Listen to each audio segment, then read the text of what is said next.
How to manage funds with Monday.com. You can do this in 7 steps. 1. First, create a dedicated board named Fund Management to organize all your financial activities. Use groups to separate income, expenses, and budgets for easy navigation. 2.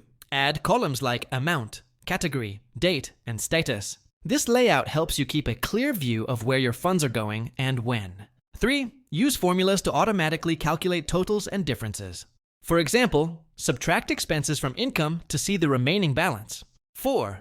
Implement status labels such as paid, pending, and overdue to monitor your financial progress and manage due payments more effectively.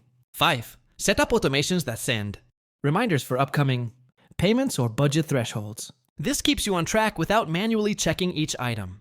6. Invite your finance team to collaborate. Assign them to items and allow comments or updates to keep communication clear and centralized. 7. Use the dashboard feature to create visual reports like pie charts and bar graphs. This helps you monitor cash flow trends and spot financial issues quickly.